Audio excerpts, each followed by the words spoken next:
এই কোরআন আমাদের এ পর্যন্ত আমাদের হাতে আসছে কিভাবে, কারা আনছে?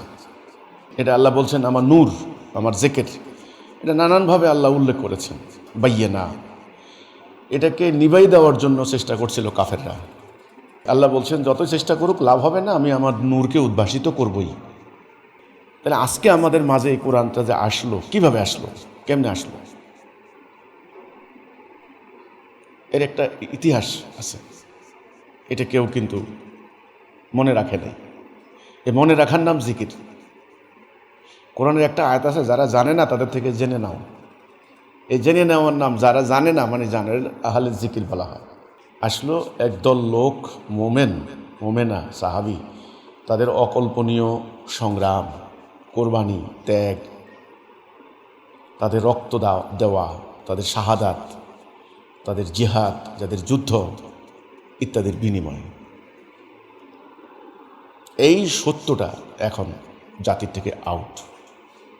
আজকে তোমরা যারা এই দিনটা মানে এই আল্লাহর বিধান কায়েম করার জন্য তোমরা দাঁড়াইছ, ঠিক সাহাবিদেরকে যেরকম রক্ত দিতে হয়েছে, জীবন দিতে হয়েছে, ওনারা যে কাজটা করে এই বিধানটা প্রতিষ্ঠা করে গেছেন, ওই কাজ সবাই বাদ দিয়েছে। কিন্তু সেটা হচ্ছে একজন নেতার নেতৃত্বে জেহাদ করে আল্লাহর দিন কায়েম, এটা বাদ দিয়েছে। এরা কেমনে নির্লজ্জের মতো, বেশরমের মতো ব্রিটিশের তৈরি আইন মেনে নিয়ে আরবদের মতো দাঁড়িয়ে রাখে, আরবদের মতো জুব্বা পরে, আরবদের মতো আরবিতে কথা বলে, মুসলমান দাবি করতে পারে? আমার সাধারণ জ্ঞানে আমার আসে না ভাই। এটা করতেছে কারণ আল্লাহ এদের বোধ শক্তি তুলে নিয়ে গেছে। আকেল, আল্লাহ বলছেন না ব্যাক্কেল, এই এদের আকেল তুলে নিয়ে গেছে। বোধ শক্তি তুলে নিয়ে গেলে ন্যায় অন্যায় ডিফারেন্স বোঝে না মানুষ। সত্য মিথ্যার ডিফারেন্স, পার্থক্য, শিরিক কুফর, তাওহীদ শিরিক পার্থক্য বোঝে না। বোধ আল্লাহ তুলে নিয়ে গেছে। আমি এ কথাটাই তোমাদের সাথে বলার এইটুকুই। কোরআনটা আমাদের কাছে যাদের কারণে আসছে, যাদের কোরবানি, ত্যাগ, যুদ্ধ, রক্তপাত, যাদের শাহাদাত ইত্যাদির বিনিময়ে আজকে তোমরা যারা দাঁড়াইছ এটা প্রতিষ্ঠা করার জন্য, মনে রাখো তোমাদেরকেও ওই রকমের কোরবানি দিতে হবে, ওই রকমের স্যাক্রিফাইস। একটা হাদিস আছে, রাসূল বলছেন আমার উম্মাহ বৃষ্টির ন্যায়, প্রথম ভালো না শেষ ভালো আমি ডিফারেন্স করতে পারছি না। এই মানসিক প্রস্তুতি তোমাদের লাগবে। প্রচণ্ড বিরোধিতা হবে, প্রচণ্ড প্রোপাগান্ডা, মিথ্যা হবে। দেখো রাসূলুল্লাহকে মক্কা থাকতে দেয় নাই, এত মিথ্যা। এমন একজন ভালো লোক, ভদ্রলোক, সভ্য মানুষ, আলামিন আর সাদিক, ওনাকে শেষ পর্যন্ত থাকতে দেয়নি মক্কায়। এত মিথ্যাচার করছে, এতভাবে মানুষকে প্রভাবিত করছে এই আবু জাহেলরা। আজকে এক্স্যাক্টলি এই জায়গায় এসে হিজবুত তৌহিদ দাঁড়াইছে। সবাই চলছে একদিকে, সবাই একদিকে চলছে। একদিকে কি, রাষ্ট্রের সুদ চলে। এইবারে বাজেটে 1,28,000 কোটি টাকা সুদের টাকা দিবে। তোমাদের রক্ত শোষণ করে অলরেডি সুদের টাকা দিতে হবে। সুদই অর্থনীতি তো, এই জন্য রাষ্ট্রের সুদ চলে। আলেম ওলামাদের কোনো কথা নাই, সুদ নিষিদ্ধ করতে হবে এমন কোনো দাবিও নাই। ওদের দাবি হলো হিজবুত তৌহিদ নিষিদ্ধ করতে হবে। আশ্চর্য ব্যাপার না? এটা একটা আইরনি ব্যাপার না? হাস্যকর না? হাস্যকর। আলেম ওলামাদের কেউ জিজ্ঞাসা করে না যে আপনারা সুদ নিষিদ্ধ করার দাবি তোলেন না কেন, যেটা আল্লাহ হারাম করেছেন। কোরআনে তো হিজবুত তৌহিদ নিয়ে কিছু নাই। হিজবুত তৌহিদ নিষিদ্ধ করতে হবে। দেখো আদালতে বিচার হয় ব্রিটিশের আইনে, এদের কোনো ইয়ে নেই। আজকে এমন টাইমে তোমরা দাঁড়াইছ, তোমাদের বিরুদ্ধে প্রচণ্ড প্রতিরোধ হবে। তোমরা মনে রাখো তোমাদের গার্ডিয়ানদেরকে এমনভাবে চাপে ফেলবে, তোমাদেরকে ধরে এনে তওবা করানোর জন্য নিয়ে যাবে। ঠিক মক্কা এটা হয়েছিল। হ্যাঁ, ধরে এনে তারা বলতো বল মোহাম্মদ মিথ্যা, মোহাম্মদ মিথ্যা বল। টর্চার করতে করতে একেবারে সুমাইয়াকে তো হত্যা করে ফেলছে, বেলালকে তো দিন রাত টর্চার চালাইছে। এটা হবে। তো এই হলো আমার কথাটা, এই মানসিক প্রস্তুতি যাকে বলা হয়। মনে রাখতে হবে আমরা পৃথিবীর সবচেয়ে বড়, প্রায় অসম্ভবকে সম্ভব করতে চলেছি।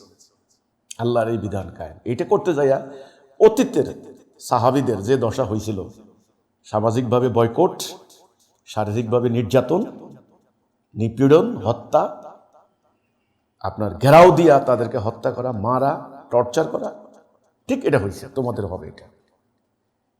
কিন্তু মনে রেখো আল্লাহ বলছেন ফাইনালি আমার মোমেনরা বিজয়ী হবে, মানে আল্লাহ বিজয়ী হবে। এ পর্যন্ত এই দেশে এ ধরনের উদ্যোগ নেওয়া হয় নাই। এই প্রথম এই হিজবুত তৌহিদ এই উদ্যোগ নিয়েছে। আল্লাহর দয়া, ইমামুজ্জামানের উসিলায় আল্লাহ আমাদেরকে এই উদ্যোগটা দিয়েছেন। তাই তোমরা যারা হিজবুত তৌহিদে আসছো, আমি তোমাদেরকে এটা বলি, তোমরা মানে প্রথম তো আল্লাহর সাহায্য, আল্লাহর শুকর আদায় করবা যে মহাসত্য আমরা পাইছি।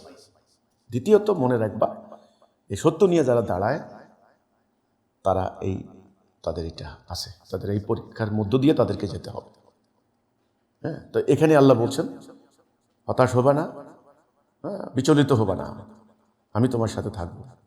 আল্লাহু মাআকুম, যাতে আসে ওয়ালা তাহিনু ওয়ালা তাহজানু ওয়া আনতুমুল আ'লাউনা ইন কুনতুম মুমিনিন। হতাশ হবে না, নিরাশ হবে না, তুমি বিজয়ী হও যদি তুমি মুমিন হও, এটা নিশ্চিত তোমাদের বিজয়। কিন্তু মাঝখানে আল্লাহ বললেন আমি পরীক্ষা করব, আমি টেস্ট করব। হ্যাঁ, তোমরা ঈমান আনছো এ কথা বললে আমি তোমাদেরকে ছেড়ে দেবো না। ঈমান আনছো জান্নাত চলে যাবা, নো, আমি পরীক্ষা করব, যাচাই করে দেখবো কারা সত্যিকার ঈমান আনছে। ঈমানের পরীক্ষা হবে না? তুমি স্কুলে ভর্তি হয়েছ, তোমার সার্টিফিকেট দিয়ে দিবে, পরীক্ষা হবে না? পরীক্ষা কিসের পরীক্ষা? জানমালের পরীক্ষা। সত্যি সত্যি আল্লাহকে ভালোবাসো না ভয় পাও, সমাজের চাপ, সমাজ কি বলে, সমাজ মানুষ কি বলে।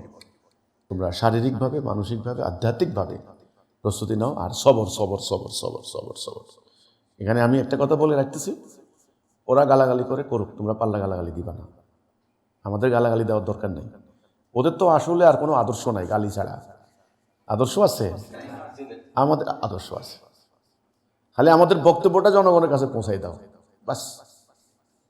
ওরা হুমকি ছাড়া কথা বলতে পারবে না, কারণ ওদের তো কোনো ওদের অনুসরণ করার কিছুই নাই।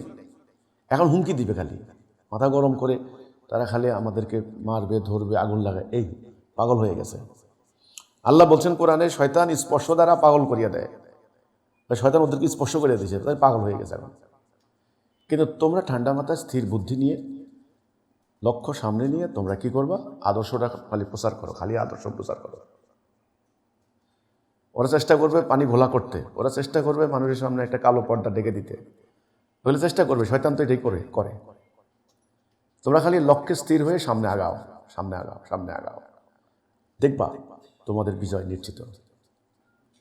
এটার জন্য অসম্ভব সবর অবলম্বন করতে হবে, অসম্ভব দৃঢ়তা, লক্ষ্যের প্রতি অবিচলতা। তো এই হলো আমার কথাটা। এই কিতাবটা আমাদের হাতে আসছে যাদের অসামান্য কোরবানি, ত্যাগ, শাহাদাতের বিনিময়ে।